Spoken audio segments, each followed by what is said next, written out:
अर्जुनले अघि अग्नि देखि जसरी शस्त्रास्त्र पाइलिया, वैशम्पायनले तहाँ तक जसै विस्तार बताइदिया। विस्तार पूर्वक त्यो सुनेर खुसी भई जन्मे जयले तहाँ, हाजोरिकन यो कुरा तिर्सिका सोद्धा भए सङ्गमा। ब्रह्मर्षि किन पाण्डवैसित विरोध कौरवहरूले गर्या, कस्तारितसित राज युधिष्ठिरजीको दुर्योधनैले हर्या। कुन्द्रितले गरी राजसूय हुन गोकुन कारणैले गरी, पाण्डवहरू गया सबै वनमा आज्ञा होस् यो घरी। आफ्नो आफ्नो लिएर राज्य ती दुवै भिन्नै रहेका थिया, फेरि पाण्डवलाई दुःख किन त्यो कौरवहरूले दिया। त्यो प्रश्नै जनमे जय नृपतिको सुन्दा भए थे जसै, वैशम्पायनले बहुत खुसी भई आज्ञा गरे यो तसै। हे राजन हरिको सहाय हुन गई अर्जुनजीले जुन घरी, खाण्डव दग्ध गर्या सबै अमरगण जितेर युद्धै गरी। मारेनन् मय दैत्यलाई र तहाँ त्यो दानवैले गई, सामनेमा हरिका धनञ्जय तरफ हेरी भन्यो खुस भई। हे नाथ जीव सबको विनाश गरिदिन्यो त्यो अग्नि देखि तपनी, उद्धार गर्नु भयो मलाई अहिले आयो शरणमा भनी।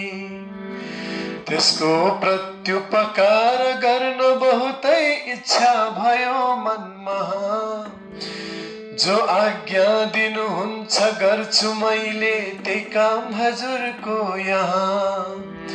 त्यो बिन्ती मयको धनञ्जयजीले सुन्दा भए थे जसै, लागे भन्न खुसी भएर बहुतै त्यसलाई यो बात तसै।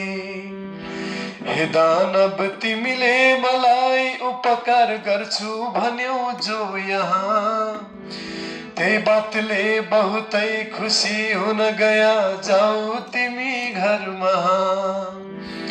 पहिले यति भनी धनञ्जयजीले भन्दा भए फेर पनि, गर्नै मन छ भन्या सुध्याउ तिमीले श्रीकृष्णलाई पनि। अर्जुनका ती कुरा सुनेर मैले खुस भई बहुत मनमा, पाउमा हरिका परेर यी कुरा बिन्ती चढायो तहाँ। हे नाथ सुन्नु भयो धनञ्जयजीको सब बात हजुरले पनि, आज्ञा गर्नु हवस् हजुर अब यहाँ यो काम त गर्छ भनी। त्यो बिन्ती मय दैत्यको प्रभुजीले सुन्नु भए थियो जसै, आज्ञा गर्नु भयो बहुत खुसी भई त्यसका सँगैमा तसै। हे दानव तिमीलाई अर्जुनजीले जो गुण गरेका थिया, त्यसको केही बदला म गर्दछु भनी इच्छा मनैमा लिया। अहिले से अधिराज युधिष्ठिरजीको राज गर्न खातिर यहाँ, साह्रै सुन्दर एक सभा रच तिमी त्यो इन्द्रप्रस्थैमा।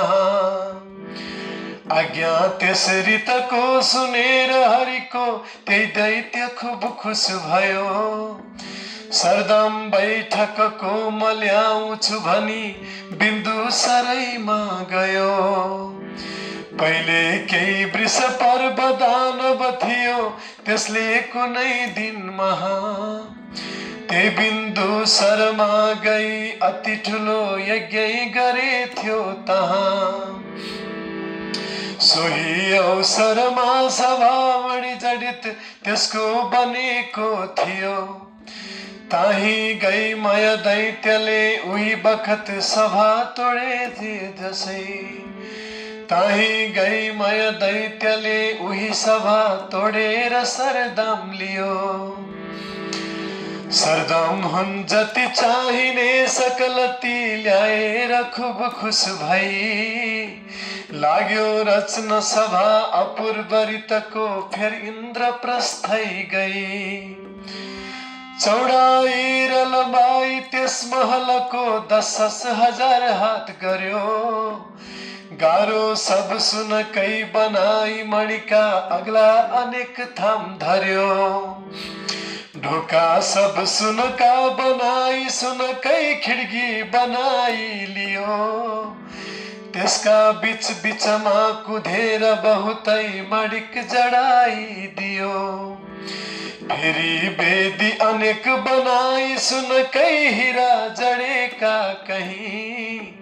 सिंहासनहरू धेर लगी धरिदियो लाखौं रकैका तहीं। लाखौं रङ्गैका तहीं।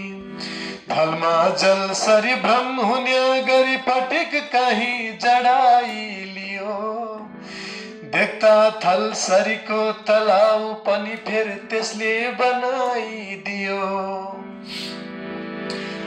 यस्तो त्यसमयले अपूर्वरितको बैठक तयारै गरी। सोही बैठक धर्मराज कन तहाँ अर्पण गर्यो त्यही घरी। पाण्डवलाई खुसी गराई बहुतै त्यस्ता प्रकारले तहाँ।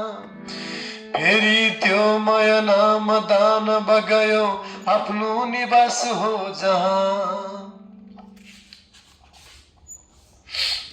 सोही दिव्य सभा विषय वरिपरि भाइ सबै लि गयो। बस्ते श्री अधिराज युधिष्ठिर सदा इन्द्रै समानका भई। ते बीचमा अधिराज युधिष्ठिरजीको संगमा विदा भई तहाँ। पाल्नु भो भगवान कृष्णजी पनि द्वारावतीपुरमा। गान गर्दै हरिको चरित्र बखत बिना करैमा धरी। आया नारद धर्मराज कन तहाँ भेट गर्न इच्छा गरी। आया नारदजी भनेर खुसी भई श्री धर्मराजले पनि। तिनको पूजन भक्ति पूर्वक गर्या साह्रै ठुला हुन् भनी। सुनका आसनमा बसाइकन फेर नारदजीका सँगमा। सोध्या यही कुरा युधिष्ठिरजीले साह्रै खुसी भई तहाँ। देवर्षे अरूका सभाहरू कुनै मेरा समानका पनि। कहीं छैन कि कहीं छन् कि बताई बक्सनु हवस अहिले मलाई भनी। यस्तो प्रश्न सुन्या ती नारदजीले श्री धर्मराजको जसै। जसका जुन रीतका सभाहरू थिया सब भन्न लागे तसै। हे राजन म अघि कुनै दिन महास्वर्गै गएको थिया। साह्रै सुन्दर इन्द्रको तही सभा पहुँचेर देखि लिया। जसमा थामहरू छन् सबै मणि जडित अत्यन्त शोभा दिन्या। सूर्य झै मणि हेरु झलझली सबको मनलाई खैची लिन्या। सूर्य झै मणि हेरु झल्की सबको मनलाई खैची लिन्या। कीर्तन इन्द्रजीको गरेर बहुतै गन्धर्वले सँग भई। नाचन मग्न भएर दिन दिन तहाँ सब अप्सरागण गई। फेरि वाल्मीकि व्यास आदि ऋषिगण साह्रै ठुला हुन् जति बसन् नित्य तहाँ सभा सकल त्यो शोभा गराई अति पहिले पुण्य गरी लिन्या जति थिया राजर्षि प्रख्यात भई बस्थे ती सबका तही बिचमा राजा हरिश्चन्द्र गई देख्या सुन्दर त्यो सभाकन जसै खुब हर्ष मन्दो भया फेरि हेर्छु भनी उठेर यमराजजीका सभामा गया।